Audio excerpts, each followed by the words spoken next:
Hello, good morning everyone. Last lecture में हमने क्या पुर्तगीज़ के बारे में स्टार्ट कर लिया था। इसमें हमने क्या क्या देखा था कि पुर्तगीज़ भारत में कब आए थे, तो प्रारंभ में कौन आए थे। प्रारंभ में आज के लेक्चर में हमारा पुर्तगीज़ कंप्लीट हो जाएगा, है ना। उसके बाद हम डच देखेंगे, फिर अंग्रेज, फिर डेनिश और फिर फ्रांसीसी, है ना। तो सबसे पहले प्रारंभ में क्या देखा था हमने, वास्को डी गामा, है ना। वास्को डी गामा भारत आए थे कब, 1498 में आए थे, और पुनः ये कब आए थे, 1502 में आए थे, है ना, पुनः, है ना। तो ये हमने ये चीज़ें देखी थी।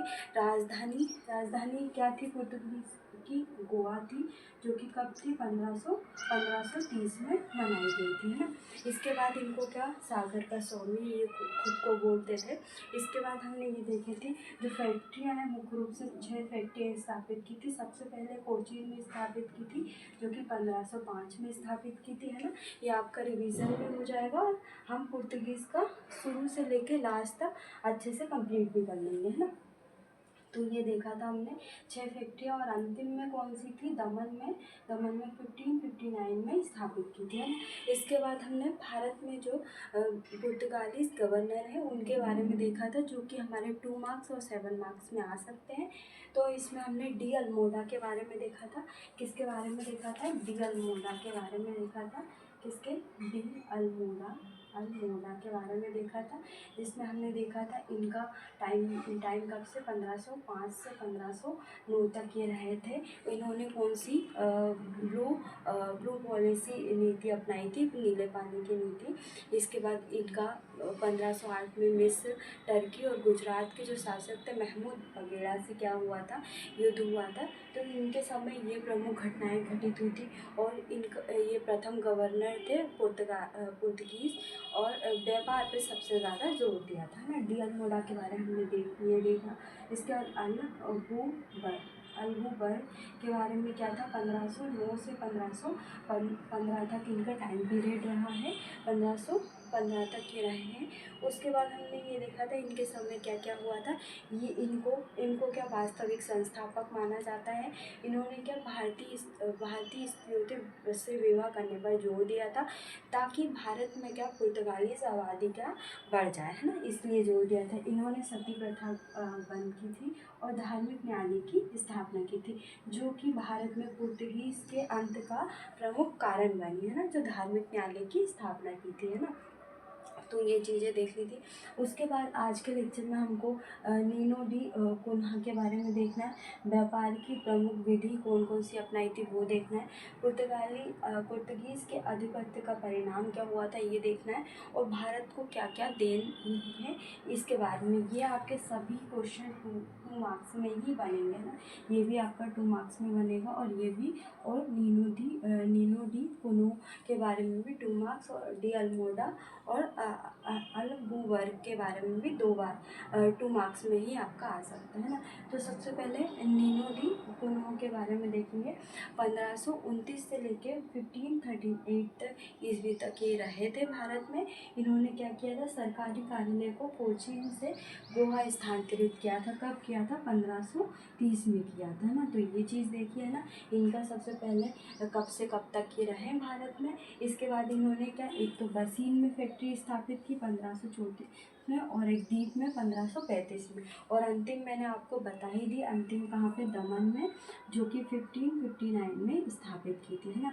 तो ये चीज़ देख ली थी। अगर हम देखें नीनो डी कुनो के बाद अंतिम अगर जो पुर्तगालीज गवर्नर हैं वो कौन थे, तो जाओ दा कास्त्रो। कौन थे, जाओ दा कास्त्रो, जो कि अंतिम पुर्तगीज़ थे, है ना। इनके बारे में ज़्यादा नहीं पूछेंगे, बाकी मैंने अंतिम आपको बता दी, है ना। व्यापार की विधि क्या क्या थी, है ना। सबसे पहले तो ये सागर के स्वामी थे, है ना। फर्स्ट पॉइंट हम यही देख लेते हैं, ना। इसके बाद इन्होंने क्या, हिंद महासागर के नियंत्रण के लिए इन्होंने क्या विधि अपनाई थी, तो कार्टेज, अल्मोड़ा, अल्मेडा काफिला जो व्यवस्था है उसको अपनाया गया था, जिसमें हम देखेंगे कार्टेज क्या है, एक परमिट व्यवस्था है। मतलब उन्होंने क्या किया था, और जो अरमेडा है वो नौसैनिक शक्ति है ना।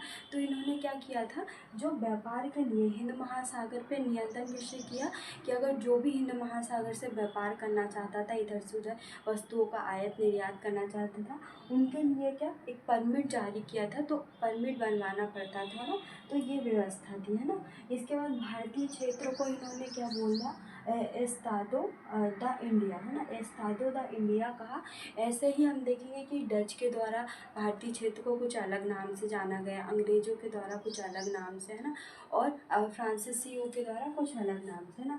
तो व्यापार की विधियों में 3 चीज़ें देखना है हमको, ये 7 मार्क्स में भी आ सकता है आपका और 2 मार्क्स में भी। तो हमने ये दोनों में भारतीय क्षेत्र को एस्तादो द इंडिया कहा, और हिंद महासागर के नियंत्रण के लिए इन्होंने कार्टेज अरमेडा और काफिला व्यवस्था की, जिसको क्या बोलते हैं, परमिट व्यवस्था है ना। इसके बाद इन्होंने अपने आप को क्या सागर का स्वामी बोला है ना। तो ये व्यापार की इनकी विधियाँ थी है ना। इसके बाद हम देखेंगे कि जो पुर्तगीज आधिपत्य का परिणाम क्या हुआ था। तो इन्होंने क्या किया था, सबसे पहले धर्म परिवर्तन पर जोर दिया था, जो कि इनके भारत से जाने का प्रमुख कारण यही था कि धर्म परिवर्तन पर जोर दिया था। और इनकी सफलता में क्या गिना जाता है, प्रिंटिंग प्रेस की स्थापना 1557 में इनके द्वारा की गई थी। इसके बाद क्या हुआ था, इनका जापान के साथ व्यापार का प्रारंभ हो गया था, इसलिए भी ये क्या भारत से क्या जापान की ओर इन्होंने अपना रुख बदल लिया था, मतलब जापान से व्यापार करने लगे थे। और इनका क्या था, यूरोपियन कंपनियों का क्या मुख्य रूप से भारत से क्या व्यापार करना ही था ना, और ज़्यादा से ज़्यादा क्या लाभ कमाना था ना। तो उसके बाद कि जापान से व्यापार करने लगे थे ना। और इन्होंने धर्म परिवर्तन पर जोर दिया, और 1560 में गोवा में ईसाई धर्म न्यायालय की स्थापना की है ना। इसके बाद हम देखेंगे तो भारतीयों को देन में हम क्या क्या लिख सकते हैं, तो गोथिक स्थापत्य कला की स्थापना की थी है ना। पुर्तगालीस की देन है, आलू, तंबाकू, अनानास, अमरूद है ना, आदि लाने का श्रेय किसको जाता है, पुर्तगीज को जाता है भारत में है ना। तो ये चीज़ें देखी हमने, ये आपके 2 मार्क्स में ही आ सकती है ना। तो आज हमारा पुर्तगीज़ कंप्लीट हो गया है, जिसमें हमने स्टार्टिंग से लेके सभी चीज़ें कंप्लीट कर लिया। आप इसको भूलेंगे भी नहीं है ना। हमने ये भी देख लिया 2 मार्क्स में क्या चीज़ें आएंगी, 7 मार्क्स में क्या चीज़ें आएंगी, और 11 मार्क्स में क्या चीज़ें आएंगी है ना। तो एक बार और हम देख लेते हैं कि आज के लेक्चर में हमने क्या क्या देखा। नेक्स्ट में हम डच पढ़ेंगे, फिर उसके बाद अंग्रेज़ देखेंगे। तो नीनो डी कोल्हो के बारे में देखा, 1529 से 1538 ईस्वी तक ये रहे थे। और इन्होंने सरकारी कार्यालय को कोचीन से गोवा स्थानांतरित 1530 में किया था। पश्चिम में एक फैक्ट्री 1534 में, द्वीप में 1535 में। और अंतिम जाओ दा कास्ट्रो थे है ना, अंतिम पुर्तगालीस गवर्नर। इसके बाद व्यापार की विधियों में क्या क्या चीज़ें देखने हमको, भारतीय क्षेत्र को एस्तादो द इंडिया कहा, और हिंद महासागर के नियंत्रण के लिए इन्होंने कार्टेज अरमेडा काफिला व्यवस्था की स्थापना की। और कार्टेज का मतलब होता है परमिट व्यवस्था, और अरमेडा का होता है नौसैनिक व्यवस्था ना। इसके बाद इनको खुद को सागर का स्वामी माना। और पुर्तगीज आधिपत्य में क्या लिखेंगे हम, धर्म परिवर्तन पर जोर दिया। और 1530 में गोवा में ईसाई धर्म न्यायालय की स्थापना की। और क्या किया, प्रिंटिंग प्रेस की स्थापना की 1557 में। जापान के साथ व्यापार का प्रारंभ किया। और उसके बाद भारत को देन में गोथिक स्थापत्य कला, इसके बाद आलू, तंबाकू, अनानास, अमरूद आदि आदि आदि की खेती करने और लाने का श्रेय किसको जाता है, पुर्तगीज़ को जाता है। तो आज के लेक्चर में हमारा पुर्तगीज़ कंप्लीट हो गया है। नेक्स्ट लेक्चर में हम डच देखेंगे।